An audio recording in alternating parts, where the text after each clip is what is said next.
ಹರೇ ಶ್ರೀನಿವಾಸ ಹರಿ ಓಂ ಎಲ್ಲರಿಗೂ ಸರಸ್ವತಿ ಶ್ರೀವಾರಿ ಚಲನ್ಗೆ ಸ್ವಾಗತ. ಸ್ನೇಹಿತರೆ ನೋಡಿ, ನಾವೆಲ್ಲರೂ ಹಿಂಗೆ ನಿನ್ನೆ ಊರ ಕಡೆ ಹೋಗಿದ್ವಿ ಓಡಾಡ್ಕೊಂಬರೋಣ ಅಂತ. ನಾವು ಈಗ ಒಂದು 5 ವರ್ಷದ ಹಿಂದೆಯೇ ಒಂದು ಹೊಸದೊಂದು ತೆಂಗಿನ ತೋಟ ಮಾಡಿದ್ವಿ. ಈಗ ವಿಡಿಯೋದಲ್ಲಿ ಬರ್ತಾ ಇರೋದು ಬಂದು ಹಳೆ ತೋಟ. ಇವೆಲ್ಲ ಹಳೆ ಒಂದು 20-25 ವರ್ಷ ಆಗೋಗಿದೆ.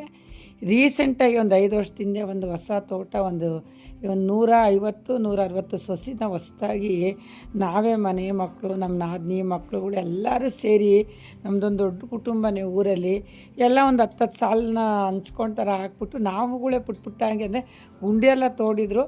ಫೋಟೋ ಹೊಡಿಯೋಕ್ಕೋಸ್ಕರ ನಮ್ಮ ಕೈಯಿಂದ ಒಂದೊಂದು ಗಿಡಗಳು ಇಟ್ಟು ನಾವು ನೆಟ್ಟಿದ್ವಿ. ಎಷ್ಟು ಬೇಗ ಫಲ ಬಂದಿದೆ ಅಂದರೆ 5 ವರ್ಷಕ್ಕೆ ಮೈ ತುಂಬ ಕಾಯಿ ಬಿಟ್ಟಿದೆ. ನಾವಂತೂ ತೋಟಕ್ಕೆ ಹೋಗಿ 2 ವರ್ಷ ಆಗೋಗಿತ್ತು ಸ್ನೇಹಿತರೆ. ಆ ತೋಟ ನೋಡಿ ಭಾಳ ಖುಷಿಯಾಗಿ ಒಂದು ವಿಡಿಯೋ ಮಾಡಿದ್ದೀನಿ. ತೆಂಗಿನ ಮರ ನಿಜವಾಗ್ಲೂ ಕಲ್ಪವೃಕ್ಷ, ತಂದೆ ತಾಯಿಗೆ ಸಮಾನ.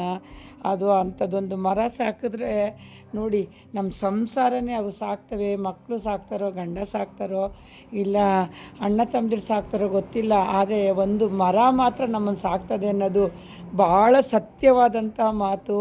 ನೋಡಿ ಎಷ್ಟು ರೈಟ್ ಆಗಿದೆ ಅಂದರೆ, ಚಿನ್ನ ಕೊಂಡ್ರೂ ಕಾಯ್ಕೊಂಡಕ್ಕೆ ಆಗ್ತಾಯಿಲ್ಲ, ಅಷ್ಟು ರೈಟ್ ಆಗಿದೆ. ಅದರಲ್ಲೂ ಈ ಗಿಡಕ್ಕೂ ಕೊಬ್ಬರಿ ಕಾಯಿನ ಕೂಡಿಕ್ಬಿಟ್ಟು ಮಾರೋದಂತೆ ಒಟ್ಟೊಟ್ಟಿಗೆ ಲಕ್ಷ ದುಡ್ಡುಗಳು ಬರುತ್ತೆ.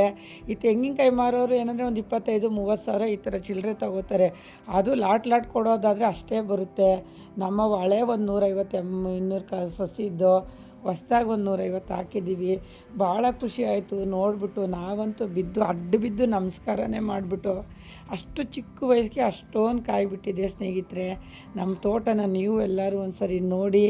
ನೀವು ನಿಮ್ಮ ಮನೆಗಳ ಮುಂದೆ ಜಾಗ ಇದ್ದರೆ ಒಂದೊಂದು ಸಸಿ ಹಾಕ್ಕೊಳ್ಳಿ. ಚಿನ್ನದ ಮರ ಅಂತಲೇ ಹೇಳ್ಬೋದು ಈ ಒಂದು ತೆಂಗಿನ ಮರನ. ಒಂದು ತಾಯಿ ತಂದೆಗೆ ಹೋಲಿಸ್ಬೇಕು ನೋಡಿ. ಇವತ್ತು ಒಂದು 10 ಕಾಯಿ ಕಿತ್ಕೊಂಡು ಹೋದರೆ 500 ರೂಪಾಯಿ, 1000 ರೂಪಾಯಿಗೆ ಸಮಾನ. ಹಾಗಾಗಿ ಪ್ರತಿಯೊಬ್ಬರೂ ಒಂದು ವ್ಯವಸಾಯ ಮಾಡಿ, ಒಂದು ತೋಟ ನಮ್ಮದು ಅಂತ ನೀವು ಒಂದು ಇದು ಮಾಡ್ಕೊಳ್ಳಿ ಸ್ನೇಹಿತರೆ. ಈ ವಿಡಿಯೋ ನಿಮಗೆಲ್ಲ ಇಷ್ಟ ಆಗಿದರೆ ಸಬ್ಸ್ಕ್ರೈಬ್ ಆಗಿ, ಲೈಕ್ ಮಾಡಿ, ಶೇರ್ ಮಾಡಿ ಸ್ನೇಹಿತರೆ. ಮತ್ತು ತಪ್ಪದೇ ಪ್ರತಿಯೊಬ್ಬರು ಹಳ್ಳಿ ಕಡೆ ಒಂದೊಂದು ಸೊಸಿ ನೆಡ್ರಿ. ಅದು ಅಡಿಕೆ ಮರನ ಆಗ್ಬೋದು, ತೆಂಗಿನ ಮರನ ಆಗ್ಬೋದು, ಎಲ್ಲರಿಗೂ ಒಳ್ಳೆಯದಾಗಲಿ. ಎಲ್ಲ ಜೋಳ ಚೆಲ್ಲಿದ್ದೀವಿ ಹಸುಗೆ, ಮತ್ತು ಜೋಳದೊಳಗೆ ಮೆತ್ತಗೆ ಹೋಗ್ಬೇಕೀಗ. ಸುತ್ತಲೂ ಜೋಳ. ಕೆಸರಲ್ಲಿ ಕರ್ಕೊಂಡು ಹೋಗಿದ್ದಾರೆ ಮಗ ಏನೋ ಜಾರಿದ್ರೆ ಯಪ್ಪ. ಒಳ್ಳೆ ಆದರೂ ರೈತರ ಜೀವನ ಕಷ್ಟ. ಆಳಿಟ್ಟಿದ್ದೀವಿ, ಆಳಿ ಜೀವನ ಎಲ್ಲ ಮಾಡ್ತಾರೆ. ನಾವೆಲ್ಲೋ ಅಪರೂಪಕ್ಕೆ ಬಂದೊಂದಿನ ವಿಡಿಯೋ ಮಾಡೋದಕ್ಕೂ ಕಷ್ಟಪಟ್ಟು ಮಾಡೋದು ವ್ಯತ್ಯಾಸ ಇದೆ.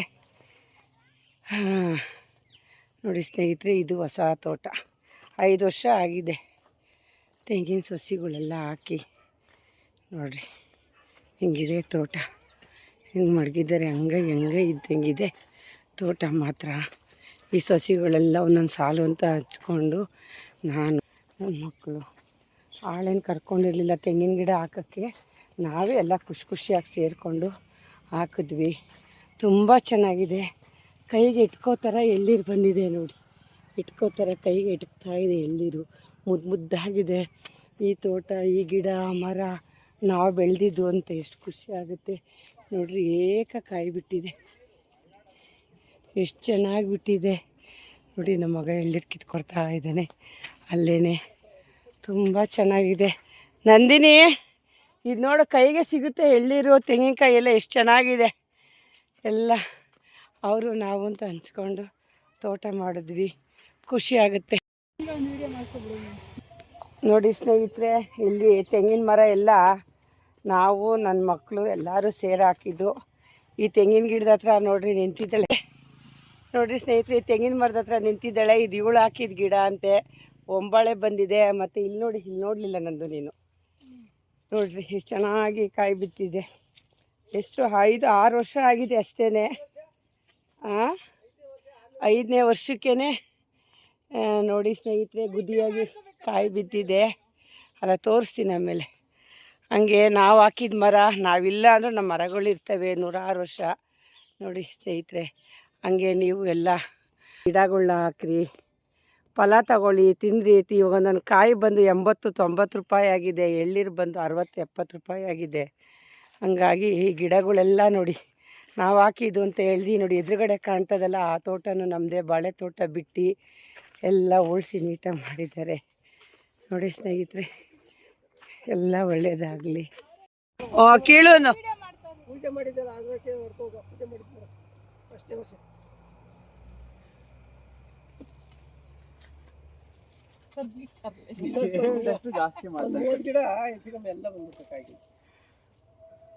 ಕೈಗೆ ಸಿಗ್ತದೆ ನೋಡು. ಯಾರು ಬೇಕಾದ್ರೂ ರೋಡಲ್ಲಿ ಹೋಗೋರು ಕಿತ್ಕೊಂಡು ಹೊಂಟೋಯ್ತಾರೆ. ಕುಡೀರಿ, ನೀವಾನ ಹಾಕಿದ ಗುರುತಿಗೆ ಅವ್ರಿವ್ರು ಕೀಳೋದು ಕಿತ್ಕೊಂಡು ಕುಡಿಯೋದ್ರ ಬದಲು ಅಲ್ಲೊಂದು ಕಾಯಿ ಆ ಕಡೆ ಬಲ್ತೋಗಿರಂಗೆ ಅದಲ್ಲ ಅದು ಒಂಟಿಕಾಯಿ.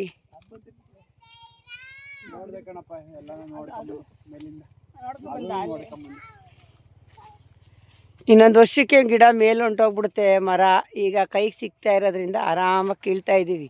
ಆಮೇಲೆ ಈ ಥರ ಎಳ್ನೀರು ಕೀಳಕ್ಕೂ ಆಗಲ್ಲ, ಮೇಲಿದ್ದ ಬಿದ್ದರೆ ಪಡ್ಡಂತ ಒಡೆದು ಹೋಯ್ತದೆ. ಎಷ್ಟು ಫ್ರೆಶ್ ಆಗಿದೆ ನೋಡಿ ಎಳ್ನೀರು. ಅಯ್ಯೋ ಗನ್ ತರ್ಬೋದಿತ್ತು, ಮರ್ತೋದ್ವಲ್ಲ.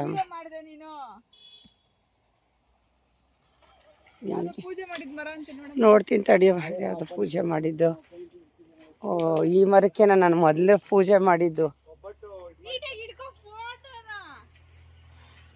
ಒಬ್ಬಟ್ಟು ಮಾಡ್ಕೊಬಂದು ನೈವೇದ್ಯ ತೋರಿಸಿ ಒಂಬಳೆ ಬಂದಾಗ ಪೂಜೆ ಮಾಡಿದಂತಹ ಮರ ಇದು.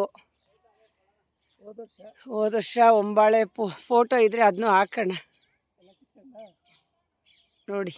ಇದು 5 ವರ್ಷಕ್ಕೆ ಮೈ ತುಂಬ ಕಾಯಿ ಬಿಟ್ಟಿದೆ. ಒಬ್ಬ ಮನುಷ್ಯ ಸಂಸಾರ ಸಾಕ್ತಾನೋ ಇಲ್ವೋ, ಒಂದು ಮರ ಸಂಸಾರ ಸಾಗುತ್ತೆ ನೋಡಿ. ಎಷ್ಟು ಚೆನ್ನಾಗಿ ಕಾಯಿ ಬಿಟ್ಟಿದೆ. ಇದನ್ನು ಒಂಬಾಳೆಗೆ ನಾನು ಒಬ್ಬಟ್ಟು ಮಾಡಿ ನೈವೇದ್ಯಕ್ಕೆ ಇಕ್ಕಿ ಪೂಜೆ ಮಾಡಿದ್ದೆ. ತುಂಬ ಸಮಾಧಾನ, ಖುಷಿಯಾಗುತ್ತೆ. ಕಲ್ಪವೃಕ್ಷ ಅಂತ ಸುಮ್ಮನೆ ಹೇಳೋದಿಲ್ಲ.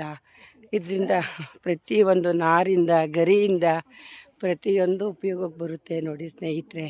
ಈ ಮರನೂ ಅಷ್ಟೇ ಕೈಗೆ ಸಿಗುತ್ತೆ ನೋಡಿರಿ. ಇಲ್ಲೆಲ್ಲ ಕಾಯಿ ಬಲ್ತೇ ಬಿಟ್ಟಿದೆ, ಆಲೆ ಕಾಯಿ ಬಲ್ತಿದೆ. ಒಂಬಾಳೆ ಎಲ್ಲ ಚೆನ್ನಾಗಿ ಬಂದಿದೆ. ಹಾಗಾಗಿ ನೋಡಿ ಸ್ನೇಹಿತರೆ, 5 ವರ್ಷಕ್ಕೆ ನಮಗೆ ಎಷ್ಟು ಚೆನ್ನಾಗಿ ಫಲ ಸಿಕ್ಕಿದೆ. ಆ ಮೇಲ್ಗಡೆ ಸೊಸಿ ಮೇಲ್ಗಡೆ ನೋಡಿ ಗುದಿಗಳು 5-6 ಗುದಿ ಬಂದಿದೆ. ತುಂಬ ಚೆನ್ನಾಗಿದೆ ಎಲ್ಲನೂ ನೋಡಿ ಸ್ನೇಹಿತರೆ. ಹಿಂಗಾಗಿ ಇದೆ ನಮ್ಮ ತೋಟ, ಅದಕ್ಕೆ ತೆಂಗಿನ ತೋಟ. 5 ವರ್ಷಕ್ಕೆ ನಾವು ಬೆಳೆ ತಗೊಂಡು ಕಾಯಿ ಎಳ್ಳೀರೆಲ್ಲ ಇದು ಕಾಯಿ ಬಲ್ತಿದ್ರೆ ಕಿತ್ಕೊಂಡ್ಬಿಡ್ಲಿ, ಎರಡೂ ಕಿತ್ಕೊಳ್ಳಿ. ಇದಕ್ಕೆಲ್ಲ ಟೈಮ್ಗೆ ಉಳುಮೆ ಮಾಡಬೇಕು, ಸೀಮೆ ಗೊಬ್ಬರ, ಹಸಿನ ಗೊಬ್ಬರ ಹಾಕಬೇಕು. ತುಂಬ ಖರ್ಚಿದೆ. ಖರ್ಚು ಮಾಡಿದ್ರೆ ನೋಡಿ ಹಿಂಗೆ ಚಿಕ್ಕ ಸೈಜ್ಗೆ ಇವೆಲ್ಲ ಫಲ ಬಿಡೋದು. ನಮಗೂ ಕೈ ತುಂಬ ದುಡ್ಡು ಸಿಗೋದು. ನಾವು ಎಳ್ನೀರು ಕುಡಿಬೋದು, ಕಾಯಿ ತಗೊಂಡೋಗ್ಬೋದು. ಪ್ರತಿಯೊಂದು ನಮಗೂ ಅನುಕೂಲ ಆಗುತ್ತೆ ಸ್ನೇಹಿತರೆ ನೋಡಿ.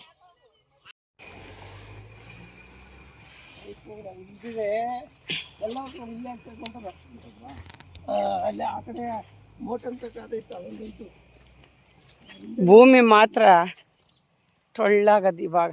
ಮೊದಲು ಒಳ್ಳೆ ಕಲ್ಲಿದ್ದಂಗಿತ್ತು.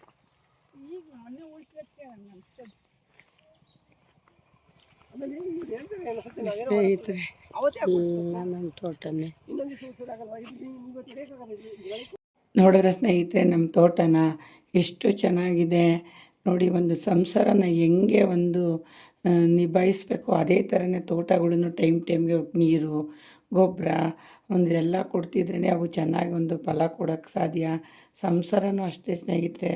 ಮಕ್ಕಳು ಮರಿ ಸಂಸಾರನ ಒಂದು ತಾಳ್ಮೆಯಿಂದ ನಿಭಾಯಿಸ್ಕೊಂಬಂದರೆ ಒಂದು ಸಂಸಾರನೂ ಅದು ಉದ್ಧಾರ ಆಗಿ ಮೇಲೆ ಬರೋಕ್ಕಾಗುತ್ತೆ. ಹಂಗಾಗಿ ಇವತ್ತು ನಾವೆಲ್ಲ ನಮ್ಮ ತೋಟಕ್ಕೆ ಹೋಗಿ ಎಳ್ನೀರು ಕಿತ್ತಿ ಎಳ್ನೀರು ಕುಡಿದು, ನನ್ನ ಹೆಣ್ಮಕ್ಳು ಸಹ ಒಂದೊಂದು 10 ಸೊಸೆ ಹಾಕಿದ್ರು. ಮುಂದೆ ಅವ್ರ ಮಕ್ಕಳು ಅವ್ರ ಮೊಮ್ಮಕ್ಳಿಗೂ ಸಹ ಅವರು ಇದು ನಾವು ಹಾಕಿ ಸೊಸೆ ಅಂತ ಹೇಳಿ ಖುಷಿ ಪಡ್ತಾರೆ ಸ್ನೇಹಿತರೆ. ಈ ವಿಡಿಯೋ ನಿಮಗೆಲ್ಲ ಇಷ್ಟ ಆಗಿದರೆ ಸಬ್ಸ್ಕ್ರೈಬ್ ಆಗಿ, ಲೈಕ್ ಮಾಡಿ, ಶೇರ್ ಮಾಡಿ ಸ್ನೇಹಿತರೆ. ಎಲ್ಲರೂ ಹಳ್ಳಿ ಕಡೆ ಒಂದೊಂದು ಗಿಡ ನೆಡಿ. ಎಲ್ಲರಿಗೂ ಒಳ್ಳೆಯದಾಗಲಿ.